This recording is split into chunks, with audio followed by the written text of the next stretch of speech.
November 11th, 1943, 0530 hours. The jungle of Bougainville Island lay shrouded in a thick, ghostly mist, every leaf dripping with moisture, every shadow hiding death. Staff Sergeant Thomas Michael Callahan pressed his cheek against the stock of his Springfield rifle, the polished steel glinting faintly beneath the canopy. His eye locked through the 8-power unertl scope, scanning a clearing 700 yards away. Beside him, planted in the damp soil, a dented Campbell's chicken noodle soup can caught the first tentative rays of dawn, its both ends removed. A tiny hole punched in its side, it looked absurd harmless, even but in Callahan's hands. It was a weapon of ingenuity. A tool that had already begun to rewrite the rules of warfare in this corner of the Pacific. The clearing lay quiet, deceptively calm, with palm fronds swaying gently in the morning breeze. Callahan's heartbeat matched the rhythm of the jungle itself, steady, patient, calculating. He had waited for this moment, imagining it 1,000 times over since his spotter, Corporal Rivera, had been killed days before. He adjusted the stick, holding the can by an inch. The sunlight sparkled in the exact angle he had calculated the night before, and then it happened.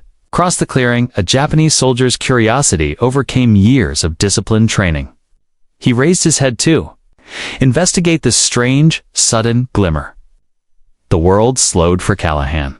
1 shot, 2 seconds. The soldier fell, exposing the first of what would become 112 lives snuffed out in 5 days, all by human ingenuity and the glint of sunlight on a rusty soup can. This wasn't just marksmanship. This wasn't just war. This was psychological warfare, innovation born of necessity. A desperate improvisation that turned discarded ration cans into instruments of death. As the mist thickened over Empress Augusta Bay, the Japanese forces had no idea what was coming. Sergeant had changed the game. One man's mind had become a weapon more lethal than bullets. Thomas Michael Callahan had grown up in the rugged mountains of Montana. Farm boy who learned patience and precision not from textbooks, but from the bitter winds of the Bitterroot Range and the careful tracking of mule deer and elk. Every shot counted. Every miscalculation meant failure. Hunting had taught him about wind drift, distance, and the invisible rhythms of nature. Little did he know, these lessons would become life or death, skills in the jungles of the South Pacific. In 1941, days after Pearl Harbor, 19-year-old Callahan enlisted in the Marine Corps. At Camp Lemoyne, North Carolina, his extraordinary attention to detail set him apart. During rifle qualification, while other Marines fired quickly and methodically, Callahan took extra seconds, adjusting for the subtle crosswinds most ignored. 48 out of 50 at 300 yards. Gunnery Sergeant Harold Morrison noticed. "You hunt before the war?" he asked. "Mostly elk, some deer." Morrison nodded. "We'll see how that works out in the field." 3 days later, Callahan received orders for sniper school at Camp Pendleton, California, where marksmanship was only half the lesson. The other half was psychology. Gunnery Sergeant William Henderson taught that killing the enemy was the last resort. Observation, patience, and manipulation were paramount. The sniper who survives, Henderson said, isn't the best shot. He's the one who thinks 3 moves ahead, never does the same thing twice. Callahan thrived under this philosophy. Hours spent stalking instructors during exercises honed his patience to near inhuman levels. By July 1943, Callahan was deployed to the South Pacific with the 2nd Battalion, 3rd Marine Division. The landing at Empress Augusta Bay was brutal. 14,000 Marines fighting for a foothold on Bougainville. Callahan spent his early days navigating ambushes, sniper fire, and relentless humidity. It was during this early fighting that he lost his trusted spotter, Corporal James Rivera, to a hidden Japanese sniper. The grief was sharp, burning, but it sparked a resolve. Callahan knew that surviving this jungle meant thinking beyond conventional tactics. And it was then, while staring at a dented soup can heated over his ration stove, that an idea absurd, simple, and deadly took root. November 9th, 1943. Before dawn, Callahan crouched in the wet jungle soil, soup cans in hand, stakes ready. Mind calculating every angle? Each can was meticulously prepped, both ends removed, small holes punched, some polished, some dulled with mud to create unpredictable reflections. The dense fog made visibility difficult, but he had learned to read the jungle, the sway of a frond, the subtle shifts of a branch. Even the way sunlight would cut through mist at daybreak, he planted the first can 15 yards to his left. Another 10 yards to the right, adjusting each by mere inches until they aligned with the first faint rays of sun. He rigged strings to each can, allowing him to adjust the flashes from his concealed position. This wasn't just improvisation. It was a system, a trap built entirely on deception. Its goal wasn't just to shoot, it was to manipulate, to control the thoughts and curiosity of the enemy. At 0547, the first ray of sunlight struck the first can. The reflection sparkled across the jungle, clearing like a signal from the gods. Callahan's eye was glued to the scope. 700 yards away, a Japanese soldier squinted, intrigued by the sudden flash. He raised his head, breaking his natural caution. One squeeze of the trigger, and the soldier fell. The first kill of the soup can operation. It's a small, ridiculous tool had become a weapon of psychological warfare. Over the next hours, Callahan tested variations, moving cans, changing angles, adjusting the sequence of flashes. Mortar rounds landed in empty clearings where he had been, the Japanese trying desperately to find the source of the mysterious signals. It was working. The enemy had no doctrine for this, no strategy to counter flashes of sunlight orchestrated. To reveal them, by midday, he had eliminated several more targets, always careful to withdraw after each shot, never repeating the same pattern, never letting the enemy predict his position. Captain Morrison, initially skeptical, began to see the potential. When Callahan requested permission to expand the tactic and target the sniper responsible for Rivera's death, Morrison hesitated only a moment. With permission granted, Callahan was given a small security team of 4 riflemen. Together, they began setting up multiple cans across the front lines, creating a web of deceptive flashes designed to draw enemy eyes and heads into lethal zones. By November 10th, Callahan's method had evolved.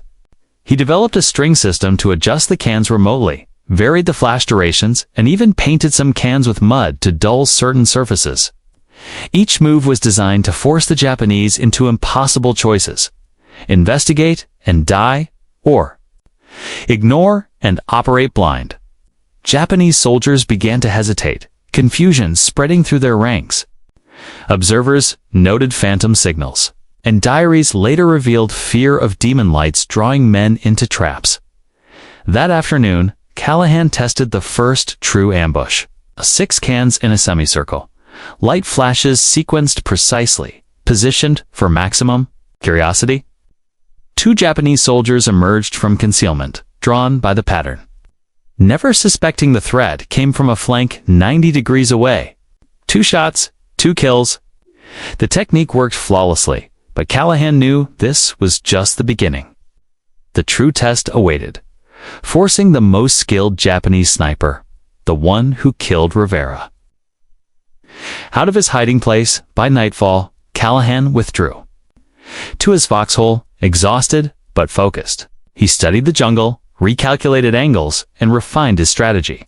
This wasn't luck. This was innovation, creativity applied under fire, turning sunlight and discarded ration cans into the deadliest intelligence-gathering weapon the Pacific had ever seen.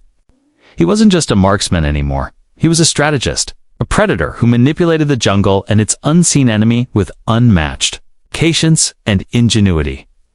November 11th, 1943. The jungle was alive with mist, birdsong, and the faint hum of distant artillery. But to Callahan, all of it faded. His mind was entirely focused on the Japanese sniper hidden in a massive tree 700 yards east, the same soldier who had killed Rivera. This wasn't an ordinary target. He was patient, disciplined, deadly, and the embodiment of every lesson Callahan had learned in sniper school. Conventional tactics would fail. Only deception, creativity, and perfect timing could work. Callahan had spent the previous night studying the tree, tracing its multiple concealed firing positions, noting the angles of sunlight, and imagining how an enemy observer would react to a perceived opportunity. He realized the old soup can trick alone wouldn't lure this veteran out. He needed something compelling, something the enemy could not ignore. That's when the idea struck, the command post gambit. He positioned a fake forward command post 500 yards north of the sniper tree. His security team carried radios, maps, and cases, moving conspicuously as if coordinating artillery and troop movements. Then Callahan arranged a dozen soup cans to simulate visual signals between his command post and the front lines. Flashes flickered in patterns, suggesting real-time communication. To a trained observer, it was irresistible intelligence. To Callahan, it was bait. Hours passed, sweat dripped from his brow. His breathing slowed, heart steady, fingers gripping the Springfield with near-inhuman patience. At 11:15, movement. Slight shift in a branch, almost imperceptible. Through the scope, he traced the opening 15 inches wide, perfectly aligned with the fake command post. And there it was, the sniper's rifle barrel slowly emerging through foliage. 2 seconds of exposure, a lifetime in a sniper's world. Callahan adjusted for distance, wind, and arc. 712 yards, 8-mile-per-hour southeast wind. Exhaled. Waited for the slightest pause in the sniper's movement. Squeezed the trigger. The .3006 round arced through the humid jungle air. Impact. The barrel dropped. The sniper fell through multiple hidden platforms before crashing to the jungle floor. Silence, then the rustle of leaves. Victory. Later, Marines confirmed the body, an elite Japanese sergeant responsible for months of American casualties. His logbook documented 53 men lost to his deadly precision. Callahan's 5-day operation was off to an unprecedented start, not just killing an enemy, but psychologically dismantling an entire battalion's confidence.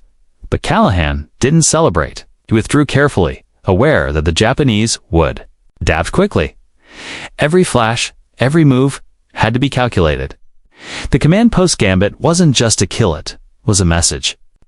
One sergeant, one idea, had forced an enemy sniper into a lethal mistake. And in the quiet, misty jungle of Bougainville, a war of wits was underway. With Callahan's ingenuity as the deadliest weapon, November 12th dawned over Bougainville with heavy clouds that dimmed the sun, but Callahan was already awake, mind racing. The Japanese had reacted. Reports from his security team confirmed the obvious. Patrols were more cautious.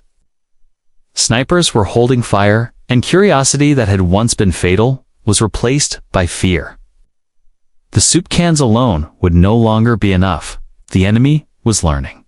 Callahan spent hours repositioning cans, now using 8 instead of 6, creating patterns that suggested more than random light flashes. They mimicked communication networks, patrol signals, even artillery observers reporting positions. The flashes weren't just light, they were a narrative, a story the Japanese had to investigate, cues. And investigate they did, because they're operational. Doctrine demanded it. By mid-morning, 2 reconnaissance teams were dispatched. Each movement became an opportunity. Callahan's security team remained hidden, silent, adjusting the cans remotely with strings and pulleys.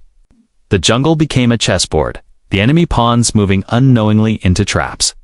6 Japanese soldiers emerged in positions they thought safe, only to fall under Callahan's scope. Each confirmed kill was a calculated psychological strike. But the real impact was the fear it generated.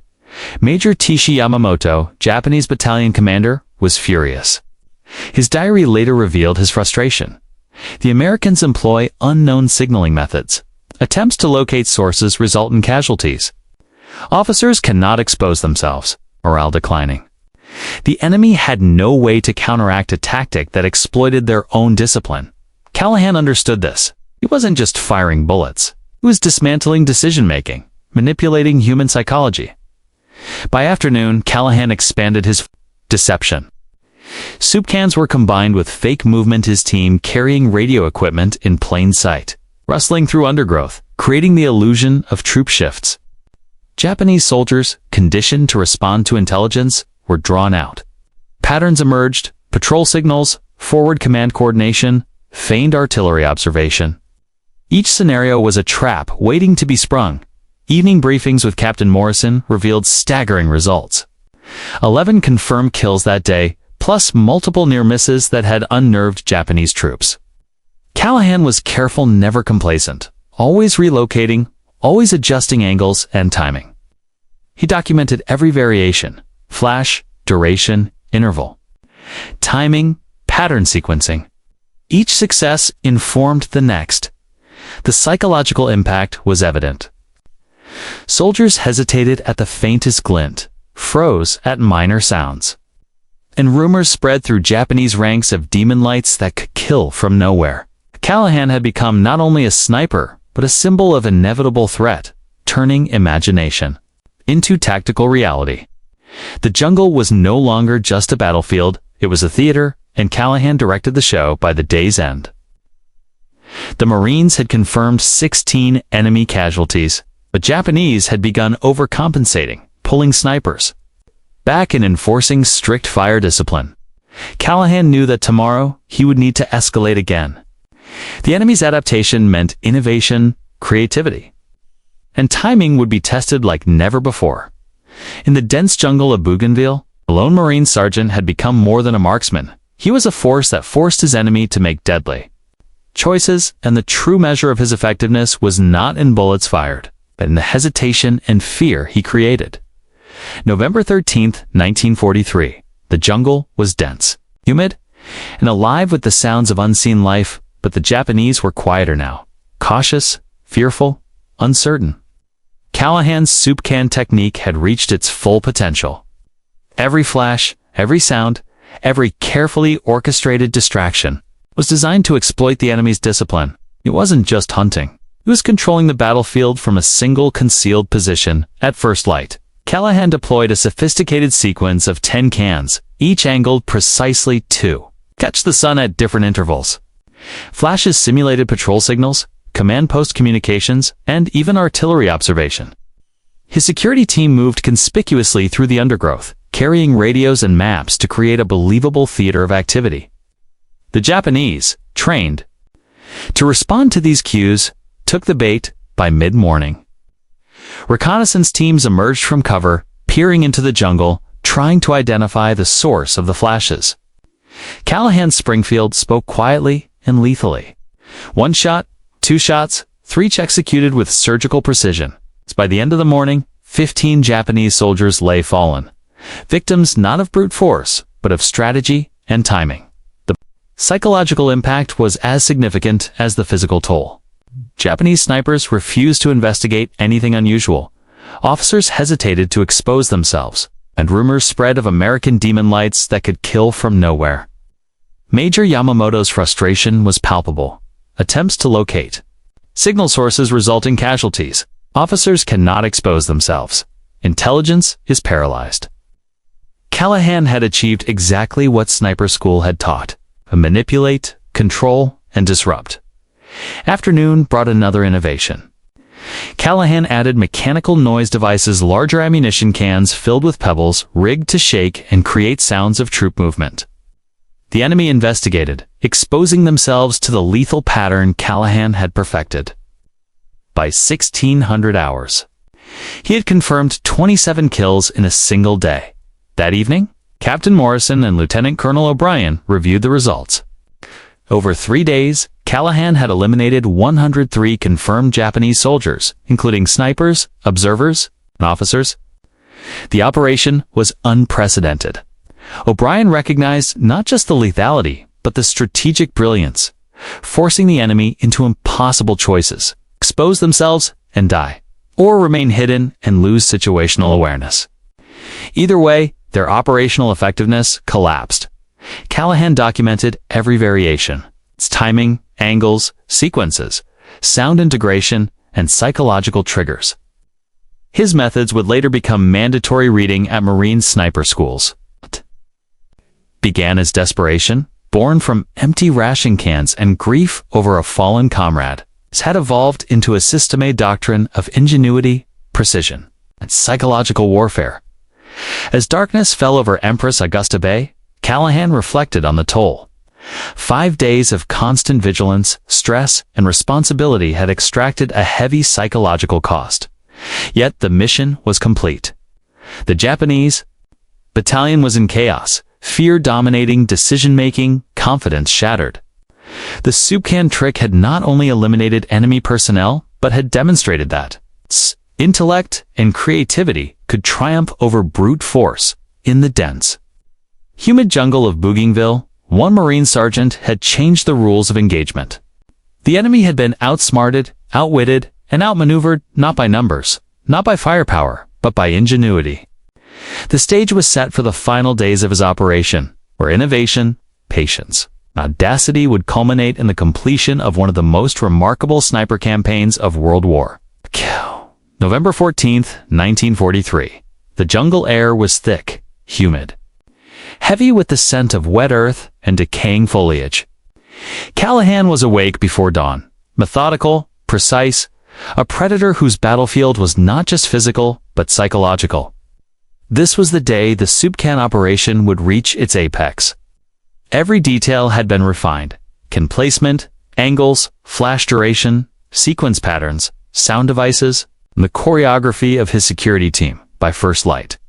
22 cans were positioned across multiple vantage points, simulating forward command posts, patrol communications, and artillery observers. Each flash, each glint of sunlight, was designed to manipulate enemy perception. Callahan's security team moved visibly, but subtly, carrying radios and maps. As if the Marines were preparing for a massive offensive, the Japanese could not ignore it. The first Japanese patrol emerged at 0715, moving cautiously toward a clearing that Callahan had engineered as a trap. One shot, a soldier fell. Another raised his head, curious, and was gone before he could react. Throughout the morning, similar patterns repeated. Every investigation of the signals led to exposure. The psychological pressure compounded with each kill. Japanese soldiers now hesitated to move, questioned their own observations, second-guess every order at 1430. Callahan executed his most ambitious gambit. A web of cans simulated a coordinated assault, suggesting multiple troop movements and even a feigned artillery spotting network. Japanese officers, believing an American attack was imminent, repositioned several units, exposing themselves across open ground.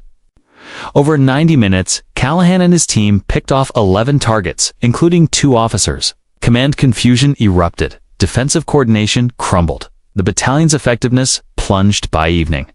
Callahan had achieved 31 confirmed kills, the single highest daily total of the operation. Lieutenant Colonel O'Brien summoned him to headquarters. Reports verified 103 confirmed kills over the previous 5 days, with secondary observers validating 97. Callahan's innovation had forced the enemy into impossible choices: respond and die, ignore and lose control. Either way, Japanese operations were paralyzed. Even as he withdrew to his foxhole, Callahan remained vigilant. The Japanese were adapting, hesitant, wary, unwilling to investigate anything unusual, but the combination of light, sound, and psychological manipulation had already demonstrated its lethality. This wasn't mere marksmanship, it was a revolution in tactical thinking. The final tally would soon reach 112 confirmed kills, but more importantly, Callahan had shattered the morale and operational confidence of an entire battalion. It's recorded in diaries that they could no longer trust their own observations. Soldiers refused reconnaissance. Fear dictated every decision. The soup can operation had achieved something far greater than body count. It had rewritten enemy behavior. In the thick of Bougainville, one Marine sergeant had weaponized sunlight, discarded cans, and human psychology to such effect that an entire enemy regiment was forced into paralysis. The jungle itself seemed to bend to his strategy. Every shadow and flicker a tool, every sound a signal. Callahan had proven that ingenuity, patience, and audacity could be more lethal than superior firepower or overwhelming numbers. November 15th, 1943. A thick blanket of clouds hung over Bougainville, obscuring the sun and rendering Callahan's signature soup can flashes useless. But for a man who had turned discarded cans into weapons, this was not a setback, it was an opportunity. The enemy believed they understood the threat. But Callahan was about to prove that innovation was not limited to light. He scavenged empty ammunition cans from the supply lines, larger and heavier than the soup cans, and filled them with pebbles. With strings and simple pulleys, he created remotely operated mechanical noise devices. The rustling, clinking, and sudden bursts of sound mimicked troop movements, equipment operations, and artillery spotting. Japanese soldiers, conditioned to respond to anomalies, could not ignore them by first light. Callahan had deployed 9 sound devices across multiple positions, carefully coordinating the noises with subtle movements from his security team. They shifted through undergrowth, carrying maps and radios, simulating activity as though the Marines were preparing for a coordinated assault. From their perspective, the auditory signals were impossible to dismiss. Each investigation became a trap at 1,000 hours. A Japanese officer cautiously emerged from cover, trying to pinpoint the source of the strange clinking. Callahan's Springfield tracked him perfectly. One shot, clean, and the officer fell. Over the next several hours, a series of similar encounters played out. Soldiers and non-commissioned officers alike exposed themselves while attempting to verify the sounds. By midday, Callahan had added 9 more confirmed kills to his tally. Even as the enemy adapted, paranoia grew. Soldiers hesitated to move, to communicate, to observe. Every shadow, every unusual sound became a potential death sentence. Major Yamamoto, frustrated and demoralized, recorded in his diary, "Our soldiers refuse reconnaissance. Officers fear exposure. Intelligence gathering, impossible. Enemy employs unseen methods. Morale collapses." Callahan remained methodical. Every noise, every subtle movement was calculated. He rotated positions, adjusted string mechanisms, and varied patterns, ensuring the Japanese could not predict. His methods? It forced the enemy into a new kind of war, a war of uncertainty, hesitation, and fear. By late afternoon, the final kill of the operation was executed. A Japanese officer, coordinating troop movements across an open clearing, paused to listen to the mysterious sounds. Callahan fired at 630 yards. The shot struck perfectly, and the officer collapsed.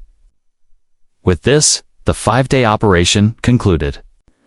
The final count stood at 112 confirmed kills. With 97 verified by observers, Callahan finally exhaled. The enemy battalion was in disarray, its intelligence gathering paralyzed, and its officers wary of exposing themselves. The combination of ingenuity, deception, and patience had not only killed enemy soldiers, but had rendered an entire regiment operationally ineffective. That evening, as the jungle grew quiet and the first stars pierced the clouded sky, Callahan reflected on what had been achieved. The soup cans and noise devices were more than tools. They were symbols of creativity applied under extreme pressure.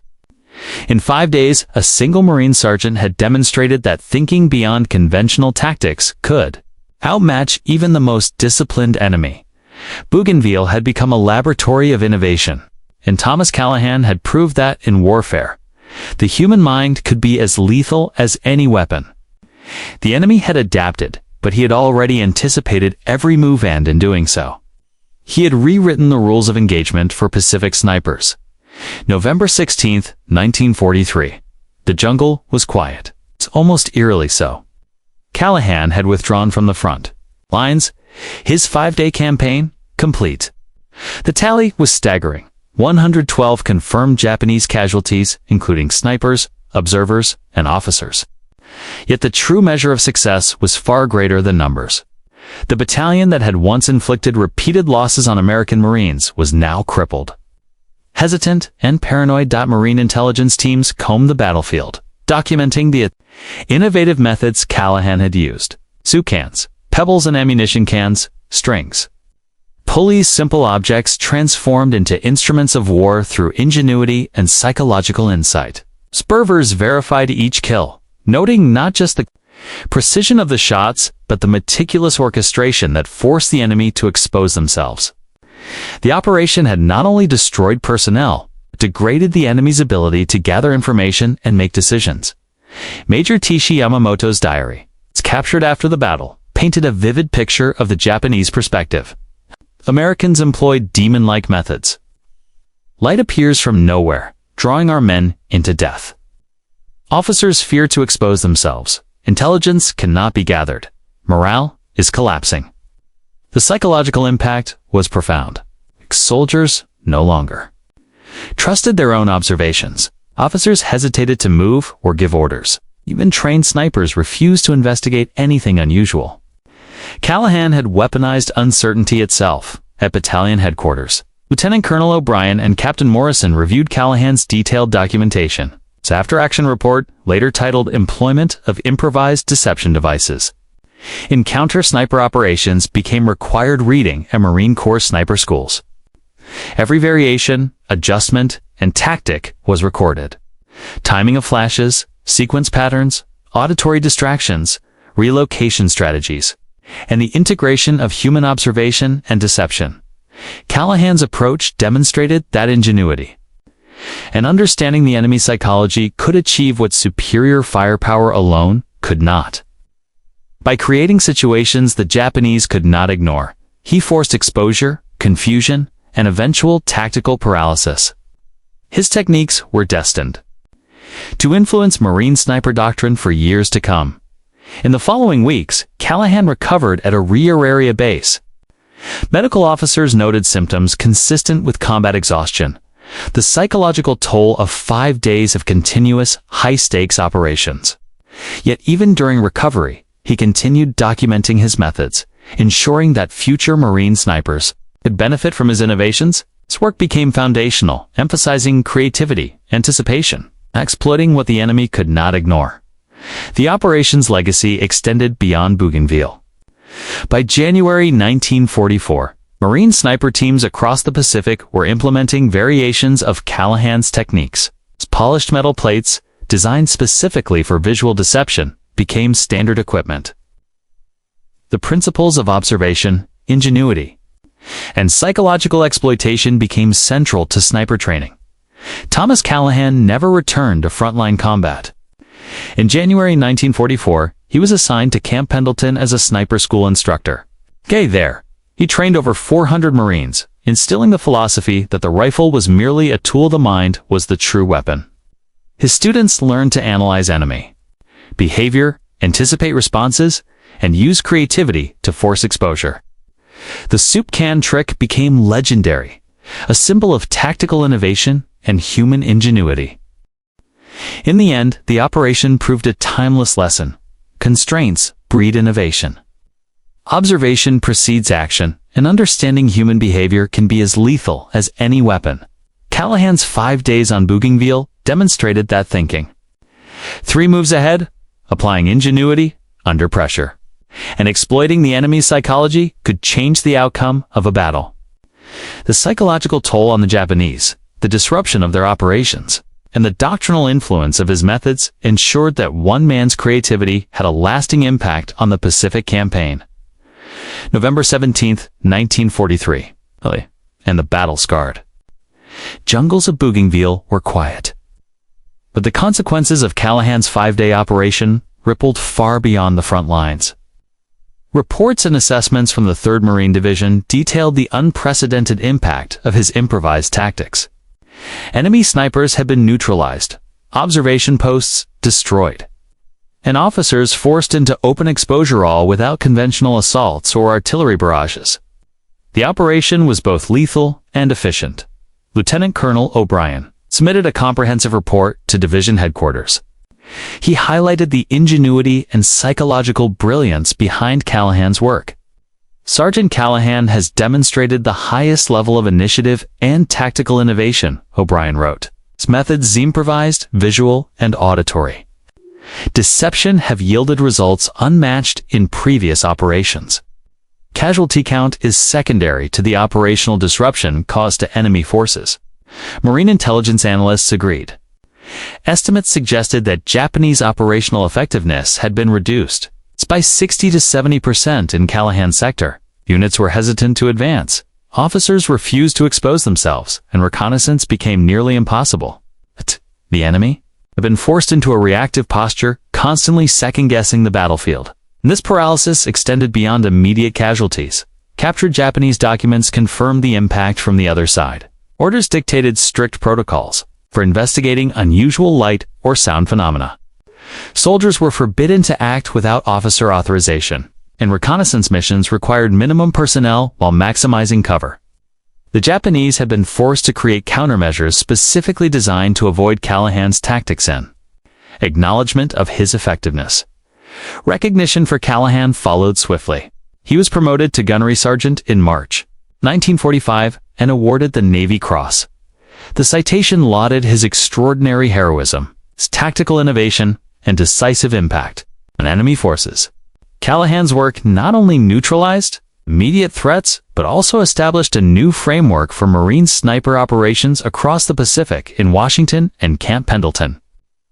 Callahan's techniques were studied, adapted, and integrated into formal training programs. Manuals included dedicated sections on historical deception operations, diagrams, and detailed instructions for replicating light and sound-based ambushes. Sniper instructors emphasized that the true weapon was not the rifle, but the mind, creativity, and understanding of enemy psychology.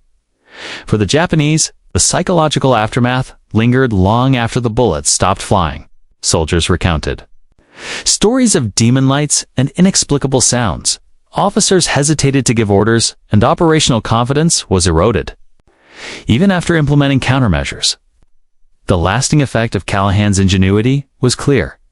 The enemy had been forced to fight differently, never fully trusting their senses again. Callahan himself returned to Montana after the war. He rarely spoke of the operation publicly, instead focusing on his teaching career. Former students remembered him as patient, inventive, and always encouraging problem-solving beyond conventional methods. Yet his contributions remained embedded in Marine sniper culture, lasting testament to the power of creativity under pressure. The Bougainville operation, 112 confirmed enemy casualties in 5 days, countless more disrupted, and the enemy, forced into tactical paralysis, became a model of how a single Marine, armed with ingenuity, observation, and patience, could influence an entire battlefield. The soup can trick was more than a clever improvisation. It was a paradigm shift in sniper doctrine, psychological warfare, to tactical thinking.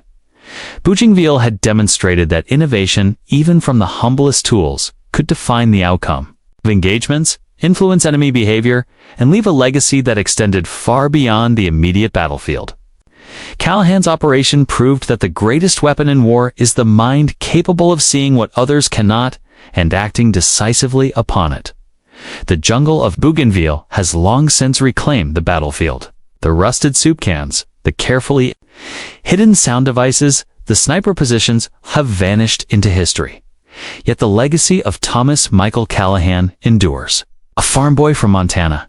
He had enlisted out of duty, but it was his ingenuity, patience, an understanding of human behavior that transformed a small Marine sniper operation into a tactical legend.